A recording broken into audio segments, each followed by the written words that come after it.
Assalamualaikum warahmatullahi wabarakatuh. Bagaimana kabarnya hari ini? Semoga semuanya dalam keadaan sehat. Ya, saya ucapkan selamat datang di SMK PGRI 3 Kota Blitar. Selamat bergabung dengan kami. Hari ini kita akan materi tentang narkoba. Sebelumnya perkenalkan dulu, nama saya Bunawang Novitasari. Saya di sini sebagai Kepala Jurusan Program Keperawatan.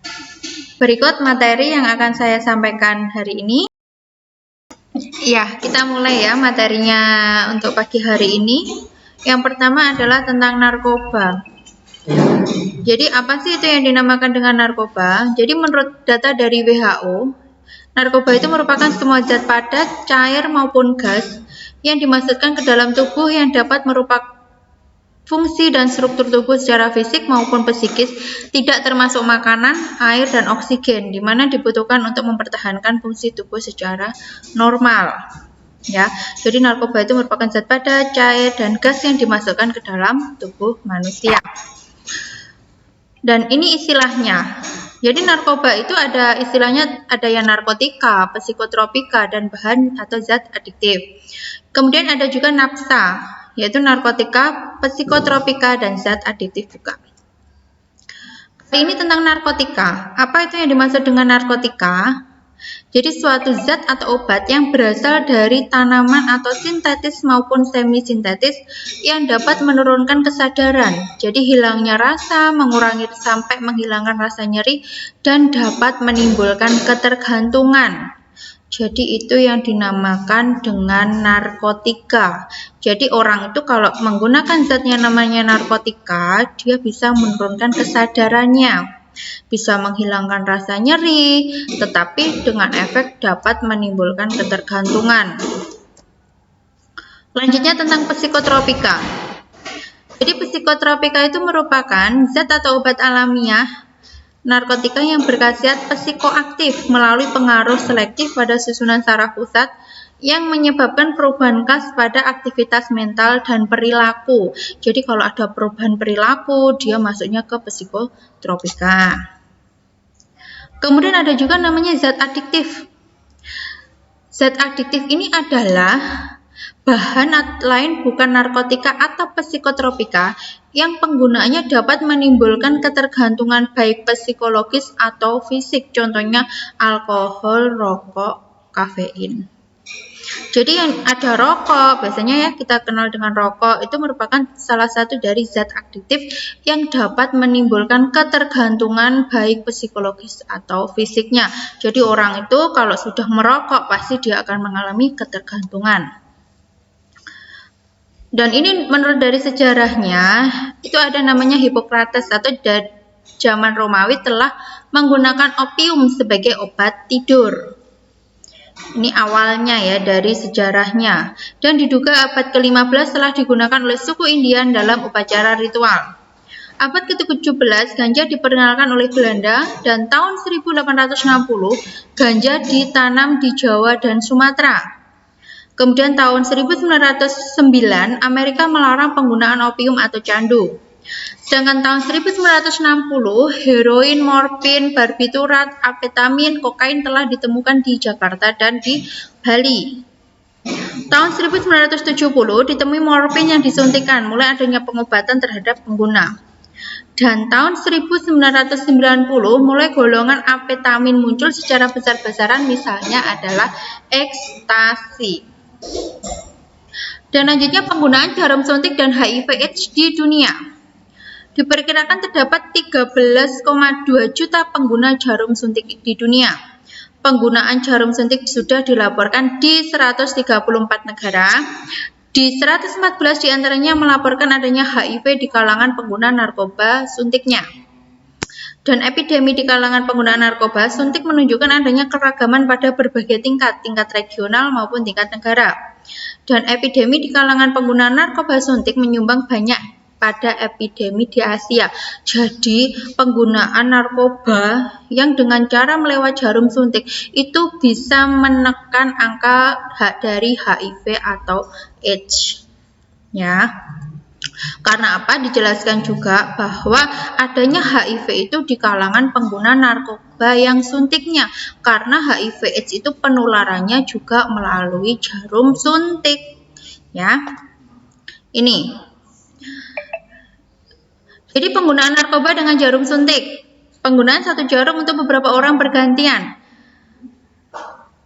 Kemudian 65% dari pengguna narkoba dan umumnya setelah 2-4 tahun pengguna narkoba lain, narkoba yang sering digunakan heroin dan sabu dan adanya sedikit kokain. Jadi kenapa sih orang dengan penggunaan narkoba itu nanti bisa memicunya ke HIV juga? Karena apa? Penggunaan narkoba itu ada yang menggunakan dengan jarum suntik. Sedangkan jarum suntik itu bisa menularkan HIV ke orang lain karena biasanya orang itu kalau menggunakan narkoba itu satu jarum itu untuk bergantian ke orang-orang yang lain, ya itu sehingga mengakibatkan orang selain dia narkoba dia pasti juga bisa terkena HIV. Dan ini tujuan seseorang menggunakan narkoba: 1. Mencari hal-hal yang menyenangkan, merubah perasaan atau mood bagi orang tersebut. Jadi orang itu kalau menggunakan narkoba pasti dia akan merasa senang. Jadi sebelumnya dia sedih, susah karena suatu masalah, dia akan bisa menaikkan mood kita atau suasana hati kita menjadi senang ya. Apalagi dengan kasus anak-anak atau di SMK ya, seperti kalian sekarang sudah kelasnya SMK, biasanya ada sering banget masalah yang ada pada diri kalian. Contohnya ada masalah keluarga, masalah dengan teman. Lah, itu kalau kalian besok ke dunia yang istilahnya terlarang ya pakai narkoba itu nanti bisa akibatnya apa? Merubah suasana hati senang. Tapi ingat jangka panjangnya narkoba seperti apa ya? Tadi sudah dijelaskan Bu Nawang. Terus kemudian bagaimana narkoba mempengaruhi seseorang? 1. Tergantung dari dosis atau banyak jumlahnya obat dan frekuensi penggunaannya. Kemudian konsentrasi obatnya atau kandungannya dan suasana hati ketika menggunakannya ya. Narkoba itu efeknya dari orang satu ke orang lain itu berbeda ya. Ada yang biasanya langsung senang, langsung happy, itu juga tergantung dari dosis, frekuensi dan kandungan obat yang digunakan. Terus bagaimana cara narkoba itu digunakan? 1. Bisa dimakan, dihisap, dihirup melalui hidung dan disedot melalui hidung dan ditempel ke kulit, bahkan disuntikkan dan melalui dubur. Ini macam-macam cara penggunaan narkoba. Ini. Apa yang dimaksud dengan obat terlarang? Lah, dilarang secara hukum, misalnya adanya heroin, ekstasi, itu sudah dilarang ya, pasti nanti ranahnya sudah ke hukum. Kemudian dilarang dalam lingkungan, alkohol. Nah, alkohol apalagi kalian masih anak-anak ya, istilahnya kalian masih memasuki dunia SMK masih baru, jadi tolong hindari apa yang namanya alkohol. Kemudian secara umum dilarang tetapi tidak dilarang dalam lingkungan tertentu. Contohnya Valium. Lah ini ada jenis narkotika ini yang digunakan untuk dunia medis itu juga ada. Kemudian efek dari stimulan. 1. Menjadi sulit tidur. Biasanya seperti ini. Stimulan itu biasanya dikatakan dengan stimulus atau rangsangan. Jadi menjadi sulit tidur, menurunkan nafsu makan, dada berdebar, banyak bicara, meningkatkan kesiagaan, gelisah, cepat marah, dan agresif. Ini dari efek-efeknya. Kemudian ada depresan. Depresan itu apa sih? Menekan atau menurunkan kegiatan susunan saraf pusat, memperlambat proses mental sehingga menjadi rileks. Contohnya penggunaan alkohol. Efeknya apa dari depresan itu? 1. Rasa tenang nyaman, rasa gembira, hilangnya rasa gelisah, bicaranya lambat, menurunnya koordinasi, nafsu makan meningkat, dan denyut jantung dan frekuensi nafas menurun. Ini dari efek penggunaan alkohol. Pasti kalian juga pernah menjumpai ya penggunaan alkohol seperti ini, entah itu siapa, tetangga atau teman, kadang ya pasti di situ ada bicaranya lambat, nafsu makannya tapi meningkat, menurunnya koordinasi, rasa tenang dan nyaman. Lanjutnya tentang halusinogen. Jadi menyebabkan terjadinya halusinasi. Halusinasi itu istilahnya kalau orang mengatakan tuh menghayal ya. Jadi mengubah persepsi dan pandangan terhadap sesuatu, membuat pemakainya melihat mendengar sesuatu terhadap hal yang sebenarnya tidak ada. Ya, jadi istilahnya kayak dia sempat melihat orang, tapi orang itu ternyata tidak ada. Jadi halusinasi itu kayak hayalan. Jadi dia menghayal seolah-olah ada, tetapi ternyata tidak ada. Contohnya apa? Adanya ganja dan ekstasi. Efeknya apa dari halusinogen itu ya? Satu, efek sulit diprediksi. Kemudian distorsi, sensasi tubuh yang aneh dan mengambang. Lanjutnya tentang tembakau. Tembakau ini yang sering kalian pasti dengar ya, apalagi yang para cowok-cowok ini ya, pasti sering kali mendengar kata tembakau. Biasanya tembakau itu berada di mana? Ya, di rokok ya. Bagaimana penggunaannya? Dengan dihisap. Jadi berisi ribuan zat kimia, salah satunya nikotin yang merupakan zat aktif, mengandung zat perangsang tumbuhnya kanker, mengandung zat penyebab gangguan pembuluh darah, sehingga jangka panjang menyebabkan penyakit yang berhubungan dengan pembuluh darah.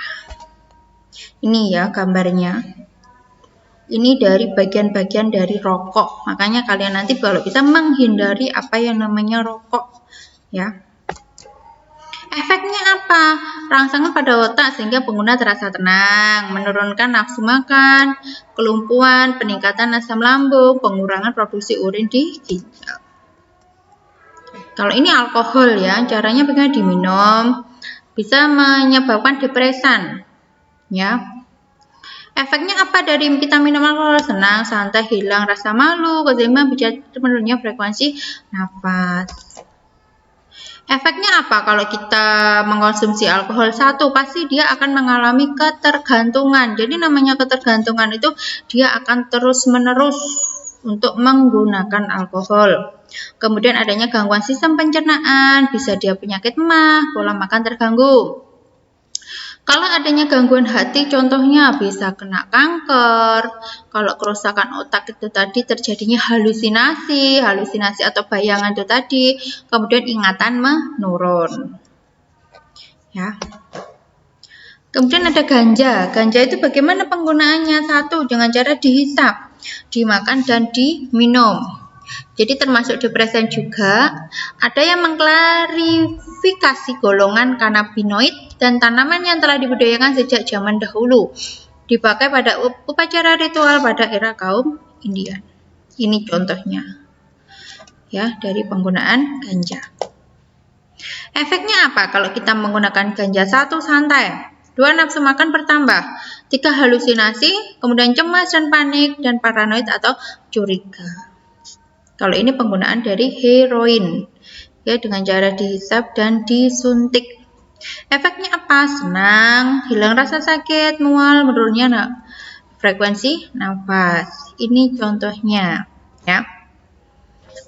Heroin itu bisa dihisap dan disuntikkan. Ini.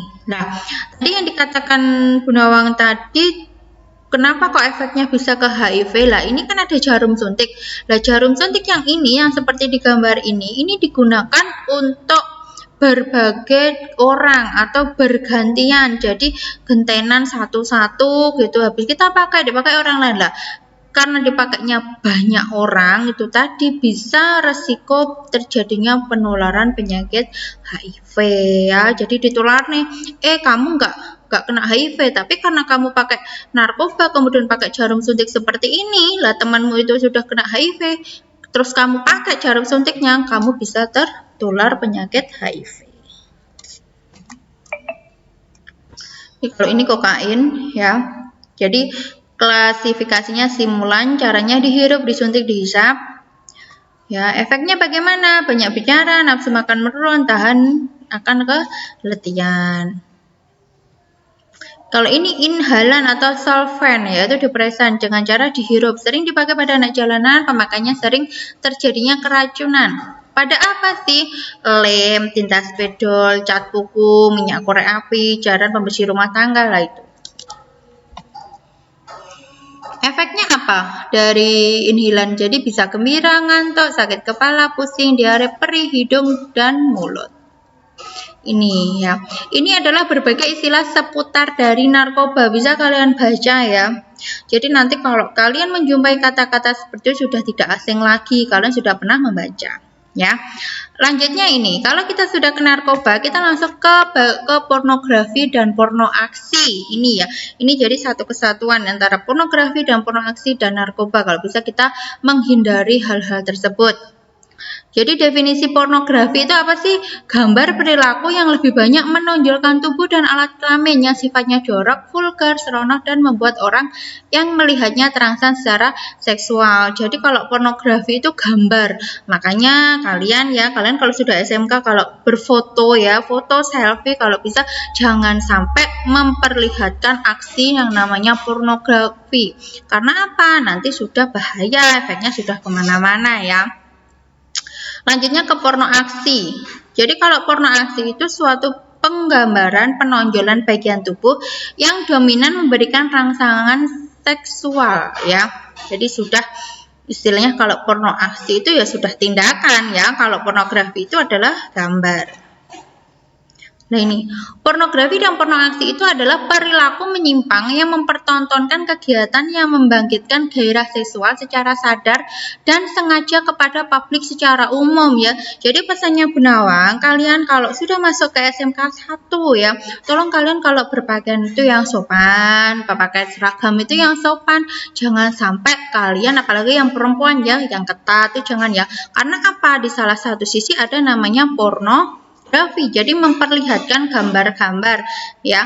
Jadi daripada nantinya malah ada bahaya atau bagaimana, jadi kalau bisa menggunakannya pakaian yang sopan ya.